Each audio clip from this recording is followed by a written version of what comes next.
तो यहाँ पर दोस्तों आप देख सकते हैं राजस्थान के शिक्षा मंत्री मदन दिलावर का बड़ा बयान। यहाँ पर देखिए कक्षा 9 की इंग्लिश वर्क बुक को लेकर शिक्षा मंत्री ने आपत्ति जताई है, कहा जांच के बाद होगी कार्रवाई। राजस्थान में कक्षा 9 की इंग्लिश वर्क बुक को लेकर शिक्षा मंत्री ने जताई आपत्ति, कहा जांच के बाद होगी कार्रवाई।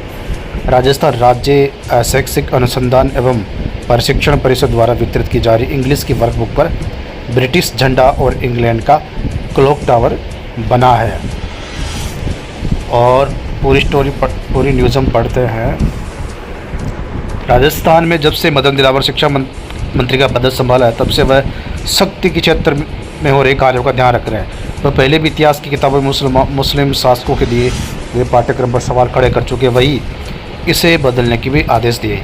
अब उन्होंने राजस्थान के स्कूलों में चलाए जा रहे इंग्लिश की किताब पर सवाल खड़ा किया है। उन्होंने कहा कि कुछ अधिकारी अपने इंटेंशन से किताब पर ब्रिटिश झंडा छाप कर वितरित कर रहे हैं। उन्होंने नाराज़गी जाहिर करते हुए इस मामले में जांच के आदेश दिए। दरअसल राजस्थान राज्य शैक्षिक अनुसंधान एवं प्रशिक्षण परिषद द्वारा वितरित की जा रही इंग्लिश की वर्क बुक पर ब्रिटिश झंडा और इंग्लैंड का क्लॉक टावर बना है। इस पर शिक्षा मंत्री मदन दिलावर ने आपत्ति जाहिर किया।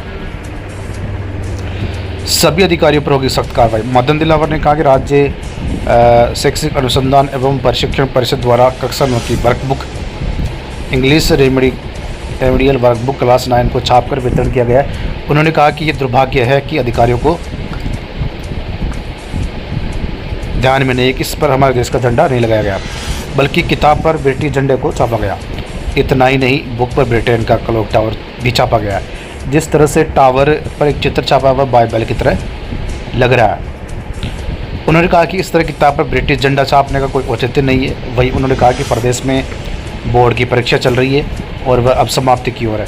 ऐसे समय में इस किताब को सभी जगह वितरित किया जा रहा है। मेरा मानना है कि कहीं ना कहीं कुछ अधिकारियों का इंटेंशन है कि वह धन कमाने के लिए कुछ भी ऐसा काम कर रहे हैं। इसलिए मैंने माध्यमिक शिक्षा निदेशक आशीष मोदी को निर्देश दिए कि विस्तृत जांच की जाए।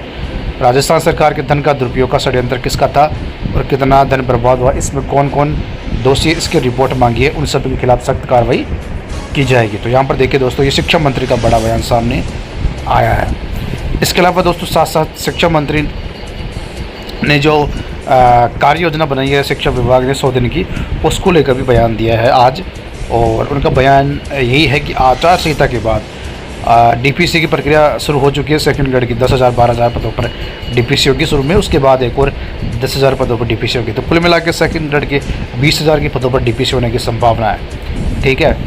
और आचार संहिता के बाद सेकंड ग्रेड के ट्रांसफ़र भी होंगे, सेकंड ग्रेड की भर्ती भी होगी। ये शिक्षा मंत्री का बयान है मीडिया के सामने।